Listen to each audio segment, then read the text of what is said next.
It was a nice house. It was built sometime in the 1800s by my great-grandparents. I had lived all my life in that house. My parents had a very strange, but simple rule. Always keep a light on in every room. At day, sunlight will suffice, but rooms with no windows had to be kept lit, be it either by candles, lanterns, or lights.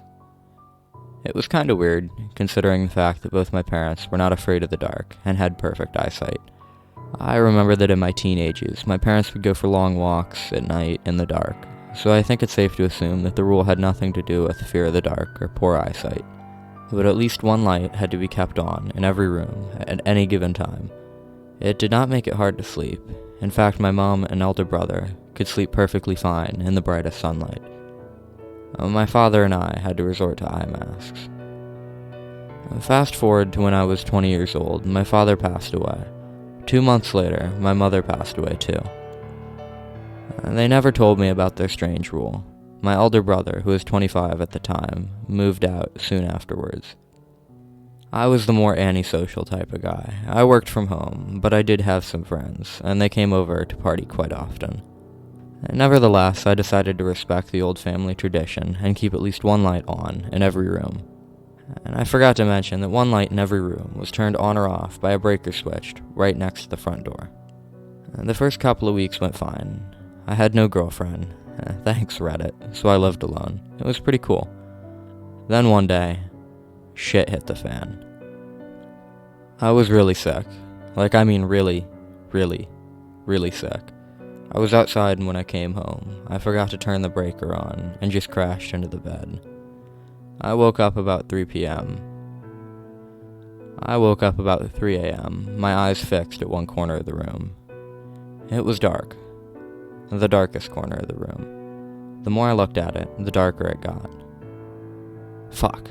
Fuck, fuck, fuck. I couldn't move. The notification sound on my phone saved me.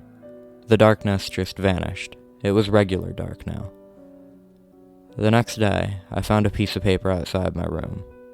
The word sorry was scrawled on it as if it were written by a 2-year-old. That scared the shit out of me. But I told myself that it was just a hallucination. I went outside for a stretch, but was greeted by a snake. It was pitch black. Fuck. I returned with my pistol to try to kill it, but I couldn't find it. It just disappeared into thin air. The next 2 nights went without any mishap. Then the 3rd night, the power went out. Fuck. The fucking power went out. It was only 12 a.m. I scanned my surroundings. It took a while for my eyes to adjust to the level of the darkness of the room. I slowly began to make out shapes. The usual ones, such as the small table with my laptop on it.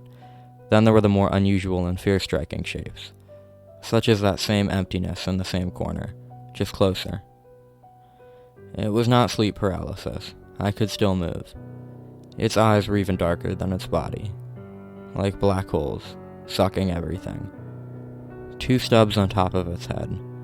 I knew what was going on about those stubs. I had seen enough horror movies. Fuck, it would come closer, and those stubs would slowly turn into horns, and its face will start to resemble a goat. Fuck. Please, what the fuck are you? I intended to ask the above questions in a loud, clear, and demanding voice, but I only managed to mumble. And then I heard TV static. Loud, ear-piercing TV static. I think it answered my question, just not in a way that I would understand. I was surprised that I didn't go deaf. It felt as if there was a loudspeaker right next to my ear. I tasted blood, and then I passed out.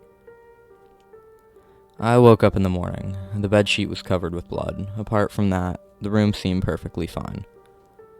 Outside my room there was a piece of paper. It said, I, Dolores, the Eater of Souls. Fuck. That scared the living daylights out of me. And the power went back on. I, Dolores, the Eater of Souls. These words kept running through my mind. I, Dolores, the Eater of Souls. I changed the sheets on my bed, and then sat down in front of my laptop to get some work done. The bills aren't going to pay themselves. I was in a Zoom call. There was a very reflective steel glass next to my laptop. My eyes drifted over it for just a second, and can you guess who I saw? A fucking shadow just for a split motherfucking second. Then that motherfucker disappeared. Before I knew, I had stared into that glass for a solid 5 fucking minutes. Hello? Ibrahim? You there? I was snapped back. Yeah, my internet is lagging like crazy, sorry. That shadow thing really made me jump at the smallest sound. I knew what in the flying fuck was going on now. It had even began to appear, in one form or the other, in the fucking daylight, even with the fucking lights on. Fucker was getting stronger. Did you know that guns really offered a sense of security? 'Cause I do. I knew that my 9mm revolver was a fucking pea shooter in front of the fucking eater of fucking souls. Motherfucker. But still carrying it with me, all around the house, made me kinda comfortable. Knowing that I was able to end the life of the average fucking human gave me a fake sense of relief. That night I was having dinner in front of the TV to try to get my mind off the fucked up shit going on. That shit going on in Texas was all over the TV. Fuckers couldn't drive in 3 inches of snow, but it was hard to get my mind off the things. Fuck, the TV flickered and played static. Shit. Some words slowly appeared on the screen, scrawled in blood red. I, Dolores, the demon of nothingness. Shit. I curled up into a ball on the sofa, trying to shield my ears from the TV static noise. My head was ringing. That was it. I had to leave. At that point, all the goddamn doors started banging. I just grabbed my phone and my gun and ran out. There were tears in my eyes. I heard fucking footsteps behind me, as if someone was running after me. Great. I dashed out the front door and jumped in my car. Nothing came out the slide door after me. I called my older brother. I must have got him at a bad time. What? There's something in the house. What? A ghost demon. I don't know. Just come here quick. What?